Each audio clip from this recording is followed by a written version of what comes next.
Greetings, everyone! It's I, Athas and Dracovin, and welcome back. We're heading back to Athas. Are you ready? Yes, we're going to be talking about Dark Sun again today, here at the Dracovin Empire, with me, other powerful host, and overlord here, Athas and Dracovin. So if you're ready, get some water, grab some supplies, get your weapons ready. We're heading back into the deserts of Athas, and it's not going to be pretty. It never is. Dark Sun. So yes, where are we going today? Where haven't we been? Where have we been? Well, honestly, I've introduced you to most of the city-states if you've been watching these videos in order. Today we're heading to a region, the Estuary of the Forked Tongue. So, where can I learn about the Estuary of the Forked Tongue? Well, you could go to the 4th edition Dark Sun Campaign site. I feel like this is the most up-to-date and best place for a lot of information on these sites. Granted, you could learn about it from older Dark Sun books, but I've really enjoyed when doing research on these in particular. I really highly recommend this one. But, I certainly could say you check out older primers, too. I might get a list of those older primers for the next time we do this. So what's the Estuary of the Forked Tongue? What is this place that I'm talking about? Why is it important to talk about it? It's an arm of the Sea of Silt, and it's sliced through the Tier region. Remember, we've been talking about the entire time here, the Tier region. It's a major region where most adventures in Dark Sun take place. Okay, great. So this is a silt river, almost, that's cutting through this area. An estuary. There are dozens of small villages, trading posts, and nomad camps around here. It's 400 miles from the Isle of Waverly at its mouth to the trading town of Alturk at the head of its northern arm. Baltic, the city-state, which I've talked about in past videos, sits near the midpoint of the Forked Tongue, and it serves as a trade route for silt schooners out of Balk. And many of the villages and tribes that are along the estuary here are actually influenced by the merchant houses of Balk. So, one of the good things about being in this area? Hey, if you're living along the estuary, you're more or less free of the oppression of the Sorcerer Kings. You're living on your own.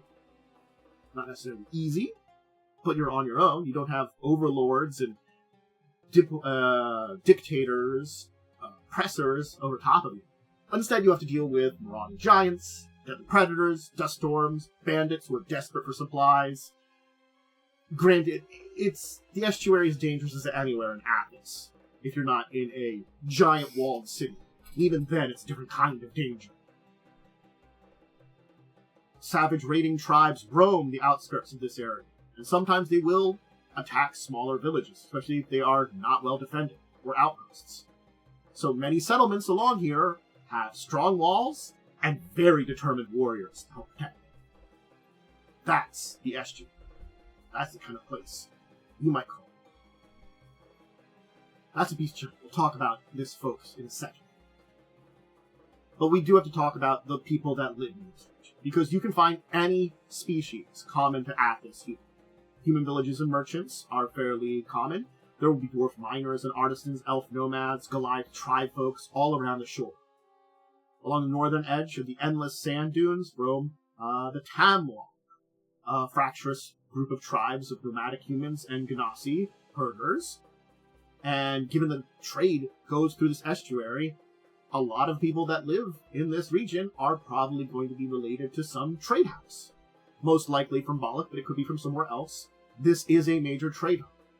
A major area where silt skimmers traveling up and down the estuary, traveling supplies, going from basically using an area that is technically a little safer than the roads. Only by a little. Now, we have to talk about the giants who inhabit this region, because there are many giants that inhabit here, especially in the islands of the estuaries. There are some that are friendly. Some. Most regard smaller folk as easy pickings, and they will waylay travelers if they have a chance. Hill giants, stone giants, and of course our friends here, the beast giants, are the most common that are found here in the Forked Tongue. The different kinds, generally speaking, will get along enough if strong leaders are present, but they oftentimes are bickering and feuding amongst each other otherwise. Again, they will feud, bicker, fight with each other just as much as they will with anyone else. It just depends on the circumstances. There are many cave complexes, ruined towns, small clusters of mud huts that these giants will live in. And they're usually surrounded by thorny bush walls that form their own types of palisades, where they will be home to usually between 3 to 12 giants. Others that are more monstrous, rogues, Goliaths, minotaurs, ogres, could be with them, beasts that are kept as pets. Sometimes they can keep thralls in miserable conditions. A chief of a giant group would have a title such as king or lord. And they would maybe ask for tribute from nearby tribes or settlements, especially if those they consider less tiny. So, giants here make up a large population of the more violent human-shaped creatures in this region. And again, doesn't mean they're necessarily going to be a threat to you. It just means they could be a threat to you. Now, what do we find if we explore the estuary? Certainly there's some old ruins. We'll talk about a major one here. But the estuary itself is a silt region. There are some shallows here, a belt of them that are beneath the silt, hugging the shoreline. Some of them that might be a few hundred yards wide, and other spots extend for miles out from the shore, sometimes providing hidden paths to other islands. The shallows, still even here, tend to be too deep for human-sized creatures to.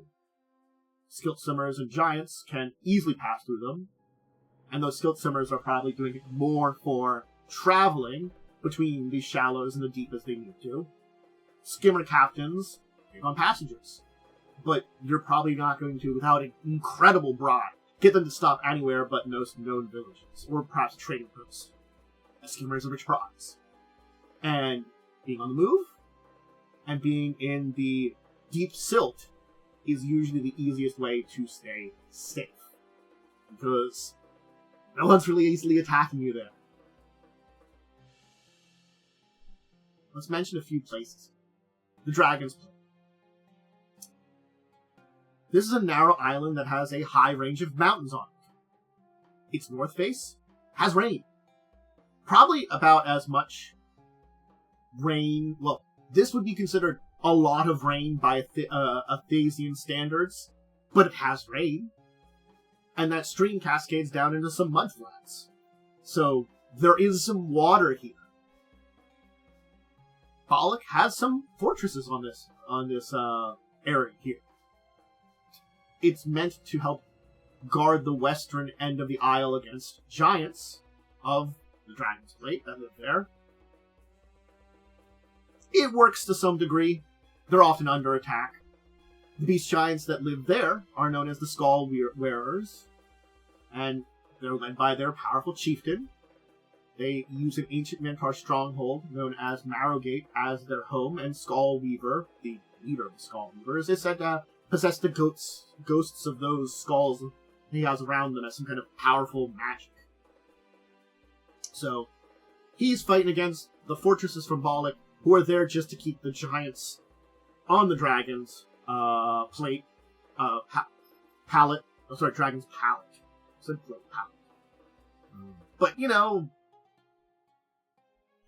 it's Catch-22. An actual major settlement that is not a city-state is Leopolis. It's actually twin towns, North Leopolis and South Leopolis. North has about 1,000 people, South has about 2,000 people. It's really pretty good populations. And they're on the shores opposite of the island of Levin. There are dwarfs in these towns that have actually been trying to build bridges across the northern link of the estuary to replace the skilled-skimmer families. It's been difficult. There's some hill giants that are on the island that see it as a way to have people from the mainland invade and go after their powerful flint mines that they have there.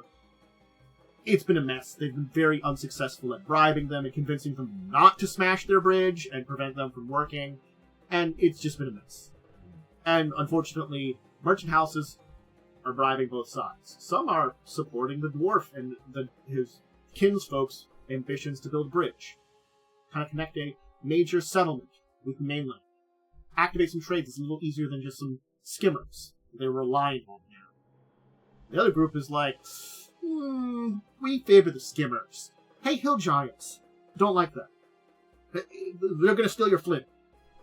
So, again, it's issues, but they survive. The Mountains of Teeth are nice, knife-edged peaks that has a lot of hostile tribes of Pteryx and Minotaurs.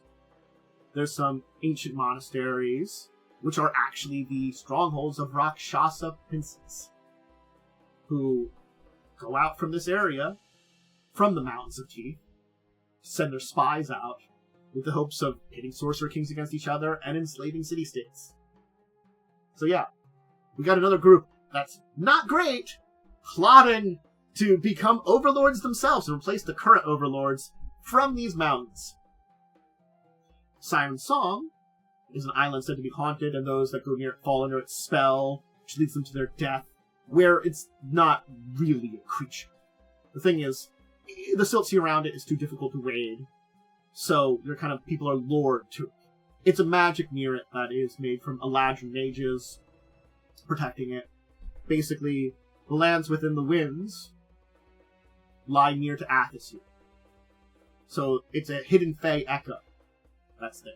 And so it's a powerful magic that protects it and lures people to get. And unfortunately, as I put a display of ancient ruins being explored in Athas here, Waverly is here. Waverly is within the Estuary, and it is an ancient city. It fell during the Wars of the Red Age, an ancient war in times past in Athas. The battle of the war depopulated the city, but its high stone walls and gates still remain, even these thousands of years. It's got a central plaza fashioned with a grand fountain of marble in the likeness of a creature with the body of a human female and snake-like tail, and this fountain still sprays water in the air in a shimmering arc. Old waterways crisscross it, feeding a little scrub print that's quite fertile. And there are dozens of sailing ships lying half buried in the silt at the shore, all petrified. Only some wild creatures exist here. Oh. According to legend, there's a treasure in this. That's kind of what remains in this place. There isn't a lot to say about this region, but it is giving a good example of what, outside the city-states, you have Athas. I think that's why I want to explore these areas a little bit too, because they display Athas in a different light. I've talked about all the different city-states, and they're very different from each other. But this is small villages, maybe small towns, fighting on their own. Think of Leopoldus. It's on an island. It's separated out. It's fairly successful. They have trouble with the hill giants, but not enough for a direct conflict with them. Not enough for them to be threatened. To not have, between the two twin villages, 3,000 people. Granted, their trade is by silt skimmers. They want a bridge. That's what it wants. Athas wants to develop, but fights against Athas constantly. And in the meantime, there are dark creatures in the mountains. Mountains of Teeth plotting things. From ancient monasteries. Strange magics left over from a time past, connected to more Fey realms, that still lure people to their deaths. Or ancient ruins of ancient cities that were once in this region and existed during the times that many of these cities still were great places. Maybe they have treasures. Ancient ruins, old passes, sand, threats. That's Athas. And this area just screams all of it. And I think that's why it's a good thing to chat. Let you have this. Anyway, I'll leave that there today. I'm going to say, for everybody who's been joining me, please check me out either on Twitch or YouTube. If you go on the Twitch side, just YouTube, like, subscribe, ring the bell, all that great things. Either way, if you're in your place, hey, let me know. Have you been to this region in Athas? If you've had any Dark Sun adventures? Or what do you think about this as a good example of exploring and understanding the region of Athas? This is one that's a little bit more settled, I think, because it has the major trade routes, but it's an interesting one to discuss and think about as a good example. I have social media linked below. My schedule usually goes up on Discord, Twitter, and YouTube. I pin it in places that you can find it and see what's going on for uploads and the schedule for recordings and stuff like that. That's the two things I will mention here. The Crimson Queens on Wednesdays 8 and Discussing Tabletop on Saturdays at 6. These are two shows I will mention. Anyway, alright, I'm going to get going and hang out with Twitch a little bit more. If you're joining me there, great. If not, hey, remember that comment down on YouTube. And until the next time I talk about Athas, Dark Sun, or another interesting world, I bid all of you out there a deep and wonderful farewell.